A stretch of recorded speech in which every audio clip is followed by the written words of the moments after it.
Hello, नमस्कार, अस्सलाम वालेकुम। एक बार फिर से स्वागत है आपका हमारे यूट्यूब चैनल लाइक इट पर। एक बार फिर से हमारे किसान भाइयों ने किसान आंदोलन शुरू कर दिया है। अपनी मांगों को लेकर 13 फरवरी को दिल्ली कूच किया है। किसानों के मार्च पंजाब के फतेहगढ़ साहिब से शुरू हुआ। इधर शंभू बॉर्डर से भी किसानों ने दिल्ली के लिए कूच किया। शंभू बॉर्डर पर किसान बॉर्डर पार करने की कोशिश करने लगे, जिसके बाद पुलिस ने आंसू के गैस गोले दागे। राष्ट्रीय राजधानी से लेकर हरियाणा तक नाकेबंदी की गई है। हरियाणा पंजाब शंभू सीमा पर प्रदर्शनकारियों ने किसानों को तितर बितर करने के लिए पुलिस ने आंसू गैस के गोले का इस्तेमाल किया। किसान आंदोलन के दौरान कई प्रतिबंध लागू किए गए। मंगलवार 13 फरवरी को किसान संगठनों को दिल्ली चलो मार्च के आह्वान से पहले दिल्ली पुलिस ने राष्ट्रीय राजधानी क्षेत्र में धारा 144 लागू कर दी है। दिल्ली की सीमाओं में भी कड़े बंदोबस्त किए गए हैं।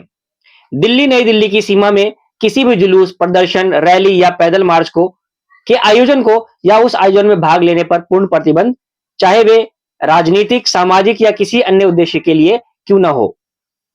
दिल्ली नई दिल्ली की सीमा में किसी भी सार्वजनिक स्थान पर फायर आर्म्स, विस्फोटक या कोई घातक हथियार ले जाने पर पूर्ण रूप से प्रतिबंध है।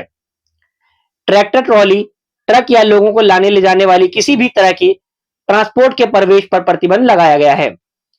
दिल्ली की सीमा में आंदोलनकारियों या आम जनता या जनप्रतिनिधियों द्वारा हथियारों के साथ या बिना हथियारों के साथ 5 या अधिक व्यक्तियों को सभा या सभा के माध्यम से सड़कों, मार्गों अवरुद्ध करने, किसी प्रकार के जुलूस, आंदोलन, रैली या सार्वजनिक बैठक पर प्रतिबंध है।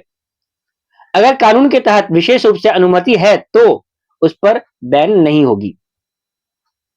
हरियाणा सरकार ने अंबाला, कुरुक्षेत्र, कैथल, जिंद, हिसार, फतेहाबाद और सिरसा समेत 7 जिलों में मोबाइल इंटरनेट सेवाएं और बल्क एसएमएस को निलंबित करने का आदेश दिया है। हरियाणा पुलिस ने कई जिलों में 114 कंपनियां तैनात की है, जिनमें से 64 कंपनियां अर्धसैनिक बलों की है और 50 कंपनियां हरियाणा पुलिस की है। तो ये हो गई अभी तक की न्यूज। चलिए आज आपको पूरा मामला विस्तार से समझाते हैं, तो अच्छे समझिए।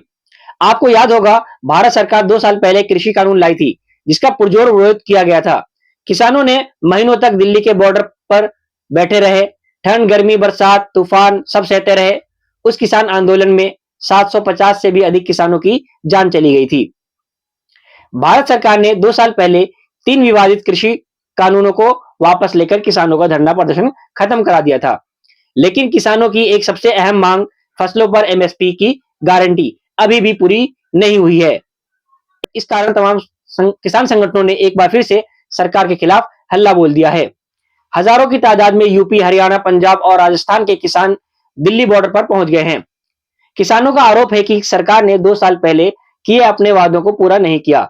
सबसे अहम, एमएसपी पर कानून नहीं बनाया। ऐसे में बहुत से लोगों के मन में सवाल है कि आखिर ये एमएसपी क्या होता है, कैसे तय होता है एमएसपी, स्वामीनाथन फॉर्मूला क्या है, किसानों के लिए क्यों अहम है, सरकार का क्या कहना है, फसल का कितना सरकारी रेट है और अब एमएसपी तय है तो किसानों को किस बात का डर लगा हुआ है।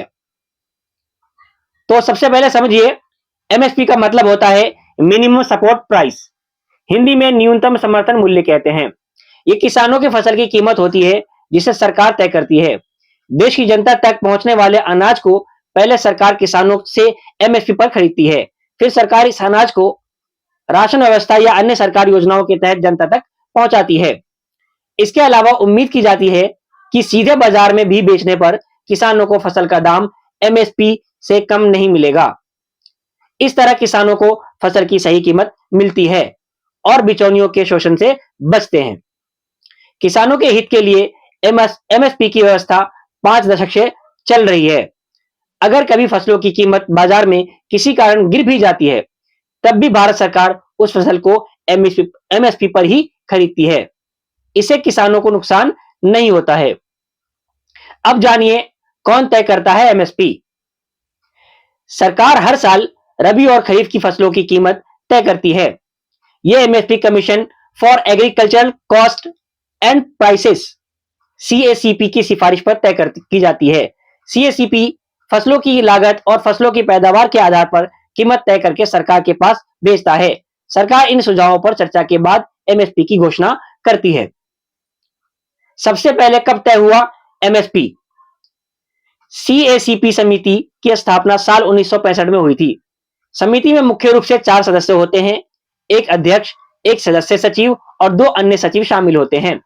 समिति की सिफारिश पर भारत सरकार ने सबसे पहले साल 1966 से लेकर 1967 में गेहूं के लिए न्यूनतम समर्थन मूल्य का ऐलान किया था।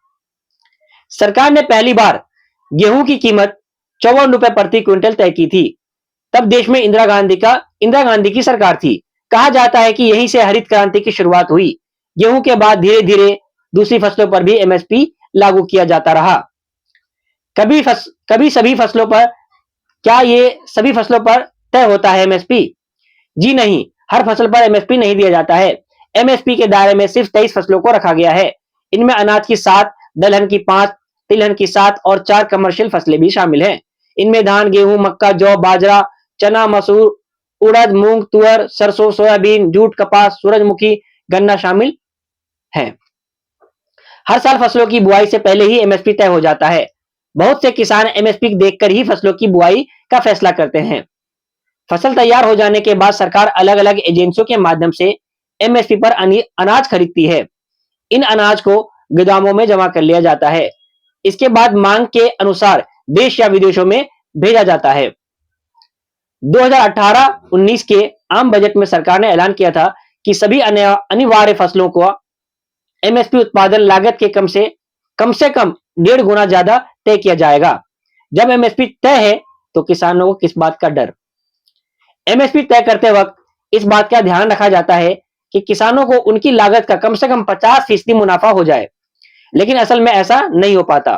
कई बार किसानों को मजबूरीवश एमएसपी से कम कीमत पर फसल बेचनी पड़ती है, क्योंकि एमएसपी सिर्फ एक पॉलिसी है, कानून नहीं।